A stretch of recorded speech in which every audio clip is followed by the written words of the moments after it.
नमस्कार. आजपासून सर्वत्र 12वीच्या परीक्षा सुरू होत आहेत आणि धुळे जिल्ह्यातही 47 परीक्षा केंद्रावर 24,500 पेक्षा अधिक विद्यार्थी या परीक्षेला बसत आहेत. कॉपीमुक्त अभियान राबवण्यासाठी राज्य शासनाच्या आपल्याला सर्वत्र सूचना आहेत.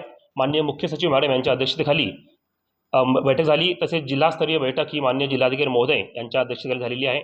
त्या अनुषंगाने जिल्हा परिषद शिक्षण विभाग यांच्या देखरेखीखाली आपण सर्व परीक्षा केंद्रावर यावेळेस झूम तंत्रज्ञानाचा वापर करून परीक्षा राबवतो आहे.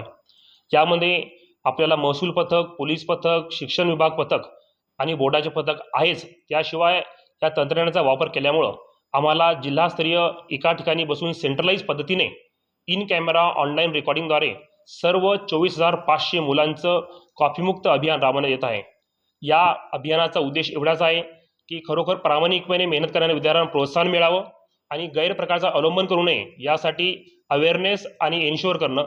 तसेच कॉपीमुक्त अभियान करताना 1.5 महिना जवळपास परीक्षा चालते. त्यामुळे सर्व प्रशासकीय मनुष्यबळ एवढा पूर्ण वेळ देणं दररोज शक्य होत नाही. या तंत्रज्ञानाचा वापर केल्यामुळं आपल्याला कमी मनुष्यबळामध्ये आणि कोणताही अतिरिक्त शासकीय खर्च न होता 100% पारदर्शकता आपल्याला एन्श्युअर करायला सोपं झालेलं आहे. धन्यवाद.